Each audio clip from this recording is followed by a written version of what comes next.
O ito, ilagay ulit natin ha.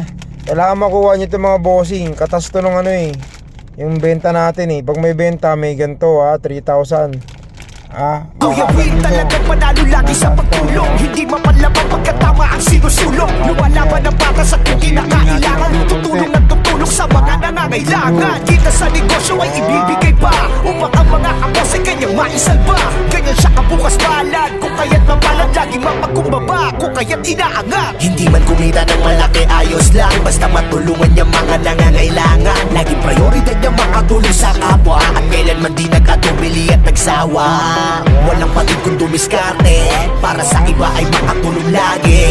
Kuya Will, isa sa mga tao na pambihira. Kuya Will, isang mabuting halimbawa. Dito mo mabibili mga kotse na panalo. Pag yan hindi nyo pa nakita, ewan ko lang. Legit and trusted, talaga sulit sa presyo. Siguro iba hindi mapapansin. Yan, sinapon ko na, medyo mataas. Pag yan hindi nyo pa nakita, ewan ko na lang po.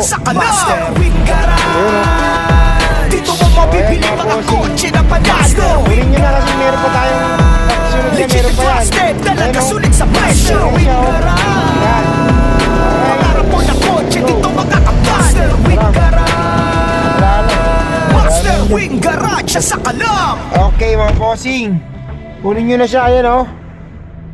Okay, kayo nang bahala dyan.